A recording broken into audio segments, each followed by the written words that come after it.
Bronchioles. Bronchioles दोबारा। अच्छा, hairs in the lungs क्यों नहीं होगा? करेक्ट। करेक्ट, लंग्स में हेयर्स कहाँ होते हैं? ये आंसर है। सीलिया। यही तो होता है हमारे नॉस्ट्रल्स में, हमारी लंग्स में भी, जो फिल्टर करता है। ठीक है, पहले नॉस्ट्रल्स में फिल्टर होता है, फिर लंग्स में जाके फिल्टर होता है। ठीक है।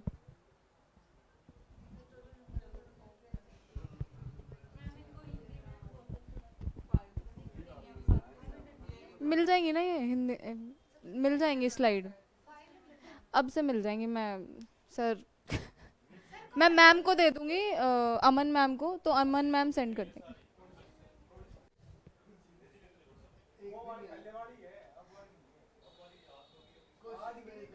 मैं अमन मैम को दे दूंगी और मिल जाएंगे। ठीक है। कितने नंबर ऑफ एल्वियोलाई प्रेजेंट होते हैं ह्यूमन लंग्स? अच्छा, नंबर्स नहीं बताए थे तो दे आर ऑलमोस्ट, हाँ, 500 million. 3 number, very good. False. Trachea के बारे में। ट्रैकिया यानी कि जो हमारी श्वास नली होती है। ठीक है।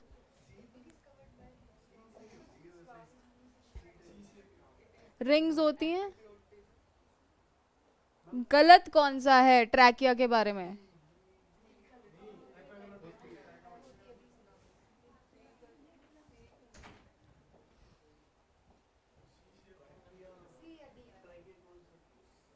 ट्रैकिया है आपका विंड पाइप।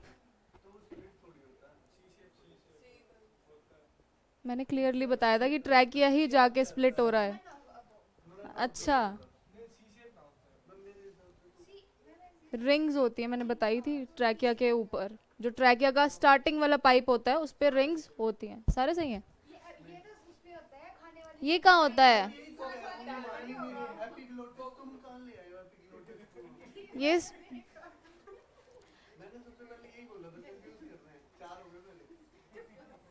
ये इधर होता है। खुश हो रहे हैं। खाने वाली नली पे नहीं होता है, ये सांस की नली पे होता है, एपिग्लोटिस। अगर तुम स्वेलो करोगे, तुम दिमाग लगाओ थोड़ा सा, अगर तुम फूड को स्वेलो करोगे, खाने वाली नली बंद हो जाएगी, तो कहाँ जाएगा खाना? तो ये आपकी फेरिंग्स के ऊपर होता है। ठीक है, ट्रैकिया पे नहीं होता है ये। ट्रैकिया नीचे वाला पार्ट है, पहले फेरिंग्स आता है, फिर ट्रैकिया आता है। ठीक है। तो ये आपके विंड पाइप के होता है, ऊपर होता है एपिग्लोटिस। जब भी आप खाना स्वेलो करते हैं तभी ये ढक्कन बंद होता है। ठीक है। कंफ्यूज हो रहे हैं ना? क्या हुआ? ग्लॉटिस इज द स्ट्रक्चर और एपिग्लॉटिस ढक्कन है इसके ऊपर वाला।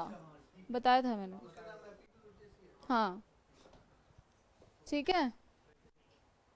ठीक है। तो ये वाला फॉल्स है, बाकी ठीक है। क्या करके गए हैं सर, क्या हो गया ये?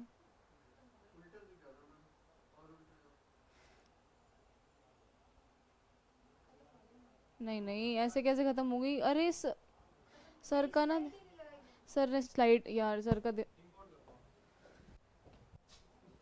मैं क्यों है, एक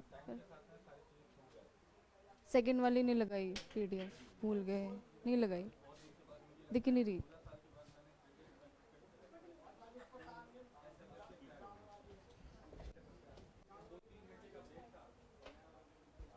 आगे नहीं हो रही है, और इससे आगे दिखाई नहीं दे रही है।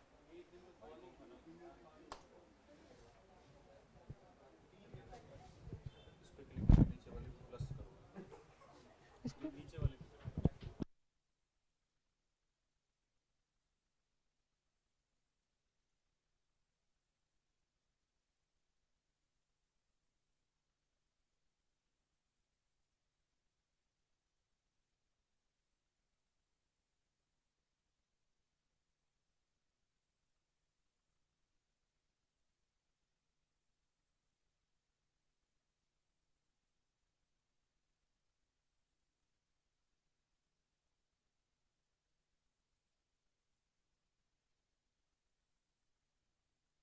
मैक्सिमम वॉल्यूम हमारी एयर हमारी लंग्स में रह सकती है, आ सकती है जब हम श्वास लेते हैं, इनहेल करते हैं।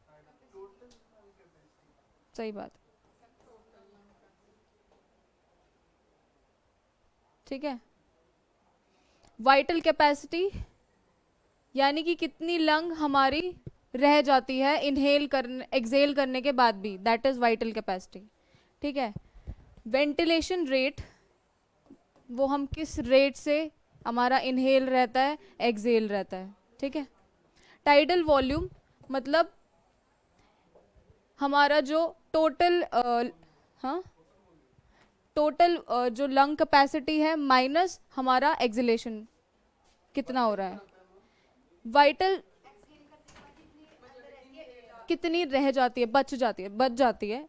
इट ऐसा नहीं है कि सारी निकल गई है, तो जो बच जाती है तो दैट इज हमारी vital capacity.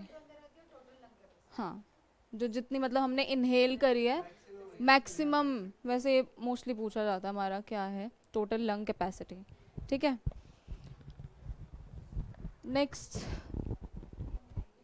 What are aves? Aves क्या है?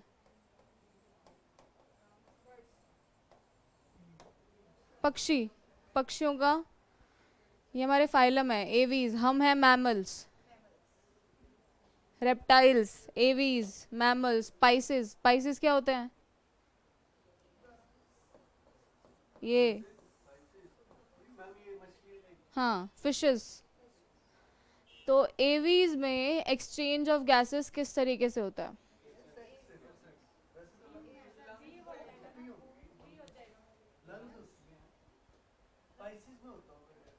हम्म, गिल्स, लंग्स होती हैं आपकी एवीज में। और ये हमारा एवोल्यूशनरी करेक्टर है, एवोल्यूशन। क्योंकि एवीज हमारी पहले आ रही हैं, सबसे पहले पाइसेस थी, फिर एवीज, एम्फीबियंस, रेप्टाइल्स, फिर मैमल्स। तो हमारे में भी लंग्स हैं, तो शुरू कहाँ से हुई लंग्स? एवीज से शुरू हुई। ये एवोल्यूशनरी रिलेशनशिप है, यानी कि ये हमारे पूर्वज थे कभी किसी टाइम पे। कुछ कुछ चीज़ें सेम है, जैसे पक्षियों के जो पंख होते हैं, हाँ, और हमारे हाथ, उनका स्ट्रक्चर सिमिलर है, बस उनका फंक्शन डिफरेंट है, यानी कि कार्य करने का तरीका अलग हो गया है। उन्होंने वो उड़ने के लिए अपनाया, हमने वो जो भी हम अपने हाथों से काम करते हैं वो सारी चीज़ों के लिए अपनाया। तो ये क्या हुआ? एवोल्यूशन हुआ। ठीक है। इन्हें बोलते हैं हम होमोलोगस ऑर्गन्स।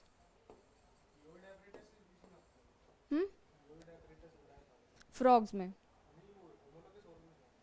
होमोलोगस ऑर्गन्स में फ्रॉग्स हमसे जस्ट पहले हाँ, रेप्टाइल है फ्रॉग, तो एवोल्यूशन ही तो हो रहा है होमोलोगस।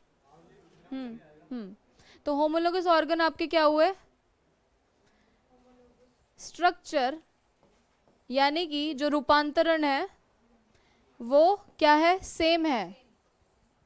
ठीक है। लेकिन फंक्शन, जो कार्य करने का तरीका है, वो क्या हुआ? डिफरेंट हुआ।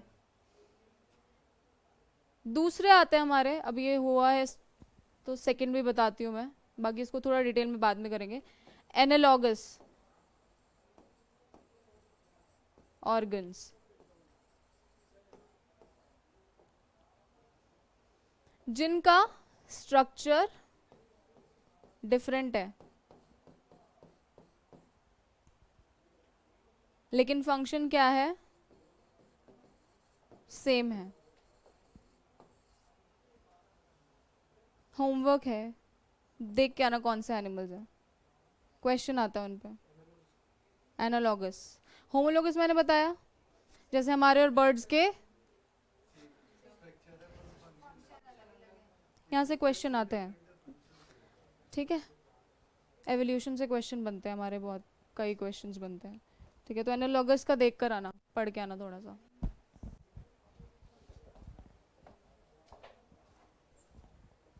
अर्थवॉर्म्स, सही बात है। स्किन से होता है इसके अंदर रेस्पिरेशन। क्रॉनिक रेस्पिरेटरी डिसऑर्डर जो स्मोकिंग से होता है। क्रॉनिक स्मोकिंग से होता है, स्मोकिंग से होता है, आपके सिगरेट से।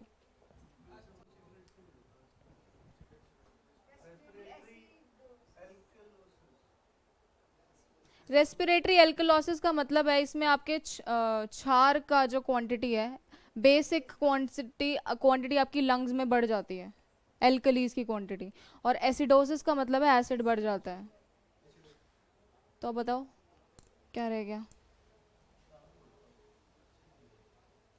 स्मोकिंग से होता है आपका एम्फाइसीमा, मैंने आपको बताया भी था ये, बताया हुआ है।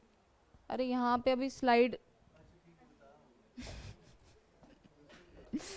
स्मोकिंग आपका एम्फाइसीमा है, जिससे वो आपका रेस्पिरेटरी डिसऑर्डर होता है।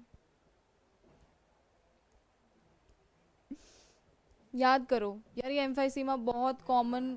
हाँ, वो स्लाइड में ना मत करो।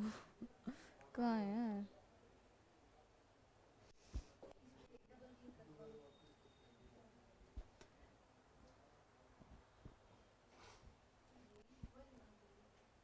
यहीं होगी वो। एज्मा, निमोनिया,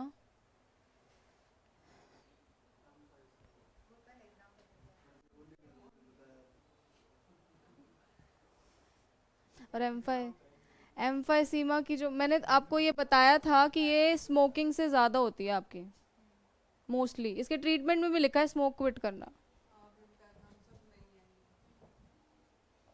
ठीक है, तो बेटा ध्यान दो,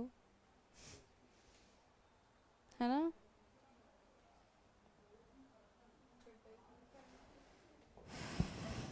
क्या?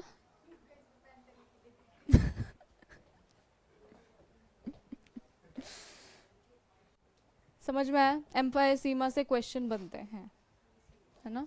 बहुत सारे आपके एग्जामिनेशंस में देखे गए हैं। Most of the carbon dioxide produced in the tissues, हमारे उत्तकों में जो कार्बन डाइऑक्साइड बनती है, मतलब जो वेस्ट ही तो है कार्बन डाइऑक्साइड, रोज का मेटाबॉलिज्म होता है उसका वेस्ट है कार्बन डाइऑक्साइड, वो जो बनती है वो ट्रांसपोर्ट होती है लंग्स में। किस फॉर्म में? किस फॉर्म में ट्रांसपोर्ट होती है? क्या वो कार्बोनेट्स हैं, बाई कार्बोनेट्स हैं, या फिर सीधा जाके ब्लड में डिजोल्व हो जाती है, या फिर हीमोग्लोबिन से अटैच होती है?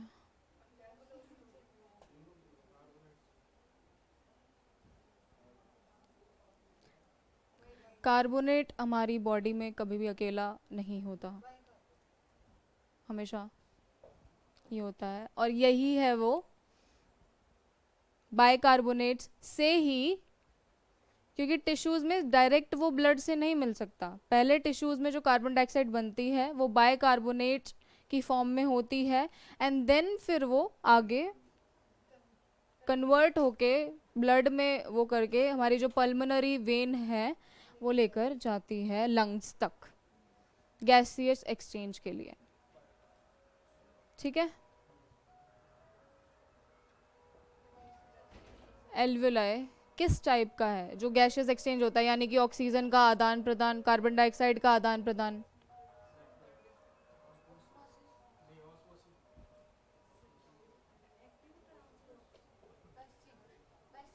इन दोनों के लिए इन दोनों के लिए आपके आयन चैनल्स चाहिए होते हैं। मैंने पढ़ाया आपको कोई आयन चैनल लंग्स में? आयन चैनल गेट होते हैं आपके एक तरीके के, मैंने आपको डाइजेशन में बताए थे शायद थोड़े से। पोटेशियम, सोडियम, है ना? यही होते हैं आयन चैनल, और इसी दो के थ्रू होता है कि या तो डायरेक्ट मेम्ब्रेन में घुस जाता है या फिर इन गेट्स के थ्रू घुसता है। तो क्या लंग्स में ऐसा पॉसिबल है? तो फिर सिंपल डिफ्यूजन, नॉर्मल डिफ्यूजन हो रहा है आपका। ठीक है? डिफ्यूजन क्या है? बोलो बोलो बोला करो यार वो